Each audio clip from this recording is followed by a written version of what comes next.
मुसलमान रूढ़िवादी और आतंकवादी होते हैं। यह भी एक ऐसा बात है जो इस्लाम के बारे में बताई जाती है लोगों को, जो गलत तरीके से बयान किया जाता है। इस्लाम की खूबी को छुपाने के लिए इस तरह के झूठे प्रोपेगेंडा के जरिए से लोगों को रोकने की कोशिश की जाती है कि लोग इस्लाम को न समझें और मुसलमानों से नफरत करें, इस्लाम से नफरत करें। अधिकतर मुसलमान रूढ़िवादी और आतंकवादी क्यों होते हैं, यह सवाल किया जाता है अक्सर कि आप तो अच्छे हैं लेकिन ज्यादातर मुसलमान आतंकवादी होते हैं। जो आतंकवादी पकड़े जाते हैं वही मुसलमान क्यों होते हैं? तो आइए जरा इसे भी हम समझें कि सही मानों में रूढ़िवादी क्या होते हैं और आतंकवादी क्या होते हैं। धर्म या विश्व राजनीति से संबंधित चर्चाओं में यह प्रश्न प्रत्यक्ष या प्रत्यक्ष रूप से मुसलमानों पर उछाला जाता है। मीडिया के किसी भी साधनों में मुसलमानों को बख्शा नहीं जाता और इस्लाम तथा मुसलमानों के संबंध में बड़े पैमाने पर गलत फहमियां फैलाई जाती हैं।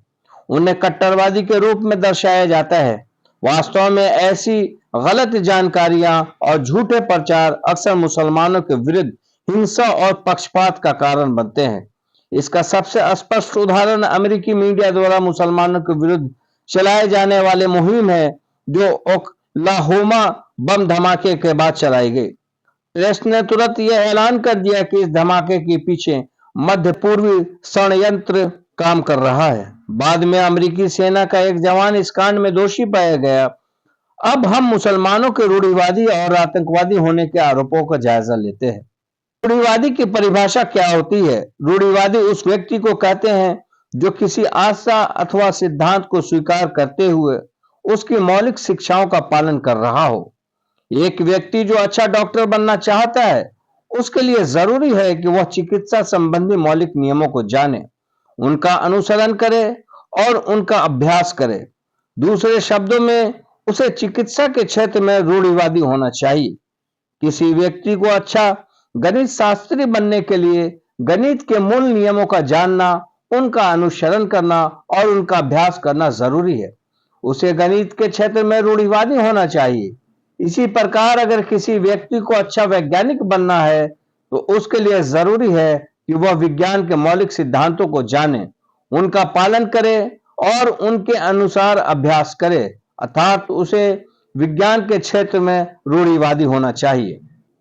सभी रूढ़िवादी एक प्रकार के नहीं होते हैं। कोई एक ही ब्रश से सभी रूढ़िवादियों को नहीं रंग सकता। सभी रूढ़िवादियों को अच्छे या बुरे की एक ही दर्जे में नहीं रखा जा सकता। किसी भी रूढ़िवादी का दर्जा उसके कार्य क्षेत्र और उसकी गतिविधियों पर निर्भर करेगा जिसमें वह रूढ़िवादी है।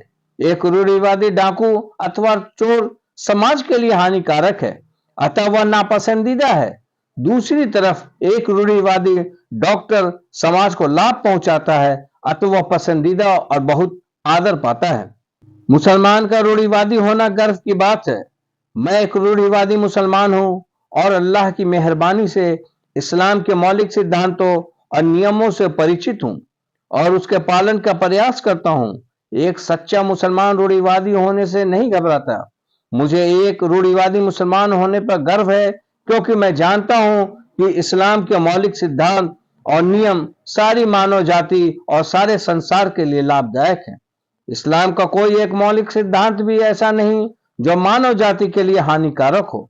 बहुत से लोग इस्लाम के संबंध में गलत विचार रखते हैं और इस्लाम की अनेक शिक्षाओं को अनुचित मानते हैं। इसका कारण इस्लाम की अपर्याप्त और गलत जानकारी है। यदि कोई खुले मस्तिष्क से इस्लाम की शिक्षाओं का तनकीदी आलोचनात्मक जायजा ले तो वह इस तत्व को अस्वीकार नहीं कर सकता है कि इस्लाम व्यक्तिगत और सामूहिक दोनों स्तरों पर केवल लाभ ही लाभ से भरा हुआ है। रूढ़िवादी शब्द का अर्थ शब्दकोश में क्या है, आज हम इसे भी समझने की कोशिश करेंगे। वेबस्टर्स शब्दकोश के अनुसार रूढ़िवादी एक आंदोलन था जो 20वीं शताब्दी के प्रारंभ में अमेरिकी प्रोटेस्टेंट्स के द्वारा चलाया गया। यह आंदोलन आधुनिकता की प्रतिक्रिया के रूप में उठा, जो केवल आस्था और नैतिकता ही में नहीं बल्कि शब्द ऐतिहासिक रिकॉर्ड के तौर पर भी बाइबल की सत्यता पर जोर देता था।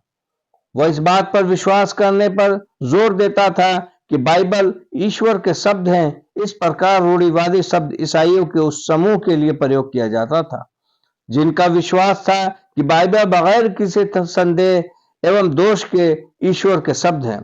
ऑक्सफोर्ड शब्दकोश के अनुसार रूढ़िवाद का अर्थ है किसी भी धर्म, विशेषकर इस्लाम के मूल सिद्धांतों का पालन करना। आज जब किसी समय कोई व्यक्ति रूढ़िवादी शब्द का प्रयोग करता है तो उसके मस्तिष्क में तुरंत एक आतंकवादी मुसलमान का विचार आता है। एक व्यक्ति को एक ही कार्य के लिए दो विभिन्न उपाधियां दी जाती हैं। किसी को आतंकवादी लगता है और किसी को देशभक्त लगता है। खुद हम अपने देश की आजादी की लड़ाई पर यदि ध्यान दें तो यह बात समझ में आती है कि भारत के ब्रिटिश शासन से आजादी के पूर्व कुछ क्रांतिकारियों को, जो कि अहिंसा के पक्ष में नहीं थे, ब्रिटिश सरकार ने आतंकवादी कहा। उन्हीं व्यक्तियों की भारतवासियों ने प्रशंसा की और उन्हें देशभक्त कहा। इस प्रकार एक व्यक्ति को एक ही कार्य के लिए दो भिन्न उपाधि दी गई। एक को उसके देशभक्त कह रहा है तो दूसरा आतंकवादी। वे लोग जिन्होंने भारत पर ब्रिटिश शासन को उचित माना, उन लोगों को आतंकवादी कहा गया है, जबकि दूसरे वे लोग जो समझते थे कि ब्रिटिश को भारत पर शासन करने का कोई अधिकार नहीं, उन्होंने उनको देशभक्त एवं स्वतंत्रता सेनानी का नाम दिया। अतः यह महत्वपूर्ण है कि एक व्यक्ति के प्रति फैसला करने से पूर्व उसकी पूरी बात सुनी जाए, दोनों पक्षों के तर्कों को सुना जाए, स्थिति का जायजा लिया जाए, कारण और उद्देश्य पर विचार किया जाए और तब उसके अनुसार उस व्यक्ति के प्रति उचित फैसला किया जाए।